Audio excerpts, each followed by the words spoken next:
So oftentimes we struggle with our breathing because we have tension in our diaphragm, which is the major muscle that's responsible for the breathing mechanism.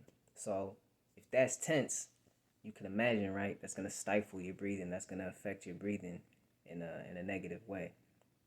And the reason why our diaphragm gets tense is because we don't allow it to fully relax. We're not doing a full exhale and allowing for the contraction to relax. Because when you inhale, right, you contract. You contract the muscles. As you exhale, you're relaxing. That's why exhaling is so relaxing. Cause you're relaxing. That's what's happening. You're relaxing your your diaphragm. And you should be also relaxing all the other muscles in your body simultaneously while you're doing that. It makes it easier. And it also just makes a more relaxing effect. Let me show you what would happen if, which a lot of people do, if you don't completely exhale, right? You you cut the exhale short because you rush into that next inhale, which a lot of people do. You try to get people to take a pause at the end of their exhale, and like a lot of people will struggle with that. They'll take that breath in like immediately because that's like their reptilian brain response. That's something that you have to work through. You have to manage, and this practice is good for that. But let me show you what happened. So,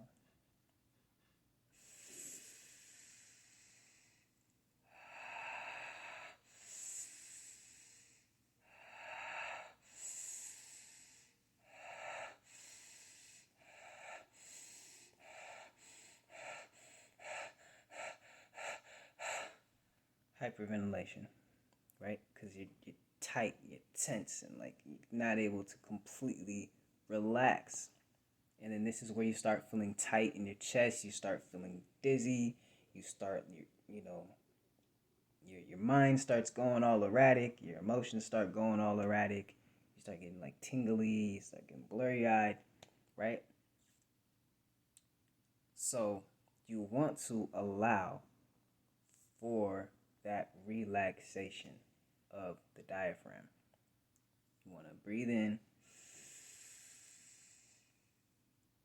and you're not forcing the exhale. You're not like you're just allowing it to fall out. You're relaxing.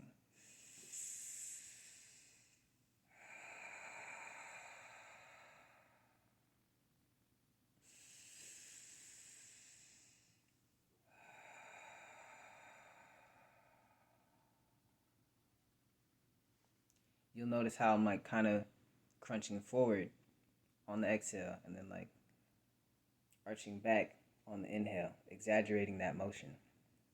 But I'm also exaggerating the relaxation. Not only am I relaxing my diaphragm by completely exhaling, and when I say completely, I don't mean like like blowing it all out, but just, you know, to the point where my diaphragm is completely relaxed. I'm relaxing my shoulders, relaxing my jaw, relaxing my forehead, relaxing my abdomen. I'm like relaxing every muscle that I can possibly relax in the process. And this is going to be helpful for the exercise, which I'm going to share with y'all, which is it is basically a triangle breath, but it's not conscious breathing. Conscious breathing is like you are manipulating the breath. It's this many seconds that I'm doing it. This is more of a breath awareness exercise. So what you're going to be doing is you're going to be taking that breath in. You're going to be exhaling, the full exhale. You're going to relax. Make sure that you relax into it. And then you're going to hold while you've exhaled until you naturally have that inclination to breathe. It's going to be that point right before you would have a contraction. Like you ever try to hold your breath for really long, especially underwater, and like before that point is when you want to take the breath in. So you have to be very aware. You have to be very conscious, very into your body, noticing the subtle sensations. This is a great exercise to get yourself out of your head. There's nothing wrong with the head. There's nothing wrong with the brain. But sometimes it gets so tense. We need to allow it to relax, just like our diaphragm. And as we relax our diaphragm, it is likely that also we can relax our mind. It's always so busy. We give it so much things to do. So of course, you give yourself too much stuff to do, right? You make yourself super busy, and you're gonna see you're gonna start getting cranky. You're gonna start just messing up, and it's the same thing with our minds. Give it a break. Give your mind a break. Give your body a break. We all need it. Before you have a mental breakdown, before you injure yourself, take a break for the sake of yourself, for the sake of everybody around you. You know what I'm saying? There's nothing selfish about it, about you making sure that you're at your best. Because then you're going to be at your best. You're going to be able to serve better.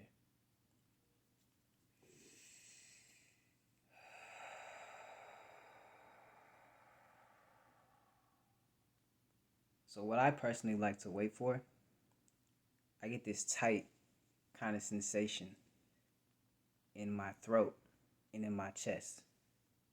And as soon as that comes up, I try to relax deeper into it. And then when I do that, it usually kind of goes away. And then as soon as it comes, I start feeling it come back, that's when I take the next inhale. So the more practice that you have with this, the more comfortability that you have with this, the longer you're going to be able to hold your breath. I don't suggest counting if you're making this just a breath awareness practice. Just feel. The mind is like constantly wanting to do something. Just, what you can let the mind do? Let the mind feel. Let it experience the body. Let it experience all the subtle sensations that are going on presently. And don't assume that just because you held your breath for X amount of time before, that the next time, you need to do the same. Like, be conscious. Be present with yourself. They say know thyself. The only way to know thyself is to be present and conscious with yourself. Because a lot of people know who they were. I could tell you who I was, but to tell you who I am is simply just to be who I am right now in this moment. Because it might not be the same next moment. It might have not been the same previously. So this is a very good practice to get to know yourself. And it's a constant process of getting to know yourself. It's not like, I know myself, that's it, I'm done. No. It's a constant practice. It's a constant returning to the breath, to the body, to the present experience. And the breath and the body are incredible tools, because the breath and the body deal with the immediate moment. They deal with the now. And this is why practices like yoga and meditation and qigong and tai chi and all these other practices, right, that use focus and breath and the body, this is why they're so calming and so relaxing, and they get us in touch, in tune with ourselves. They help us to tap in. You want to develop that intimate relationship with yourself, with your body, with your breath, because that's how you are able to develop intimate relationships with other people and with the world around you. And just like any relationship, right? You can't put in a whole bunch of work one day or 1 week or 1 month and then just start slacking. You're going to lose the spark in that relationship. So the relationship that you have with yourself, with your breath, with your body, is something that you're constantly going to be working on. We look for this perfect union where there's like never any struggles, like never any challenges. Everything is always flow. But the truth of the matter is that all of the relationships in our life require maintenance, They require presence. They require patience. They require inquiry, So everything is connected, and the breath connects. Literally every single living thing is connected. by the breath. Every single living thing has to breathe to be alive.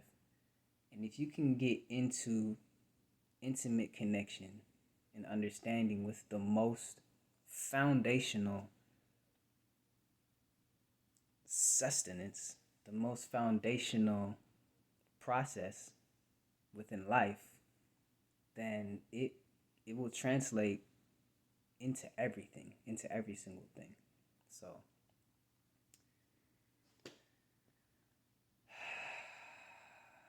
the breath is a profound teacher. It's profound medicine. And I'm grateful to be able to share it with y'all. If anybody's interested in one-on-one sessions, then just reach out to me.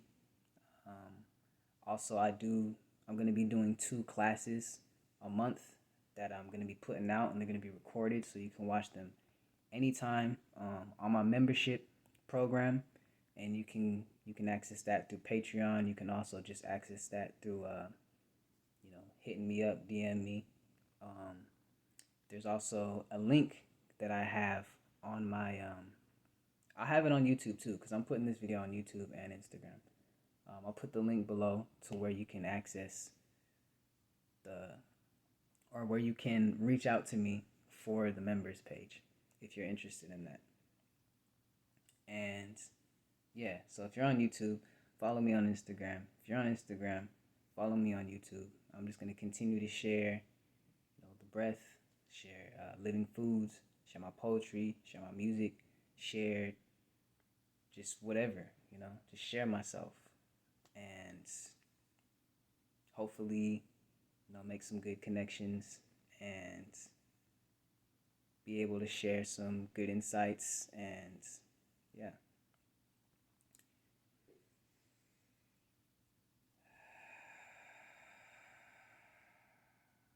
So please feel free to tag any friends who you think would benefit from this video. You know what I'm saying? Share on your story. And yeah, just stay tuned in because I'm going to keep sharing with y'all. Hotep.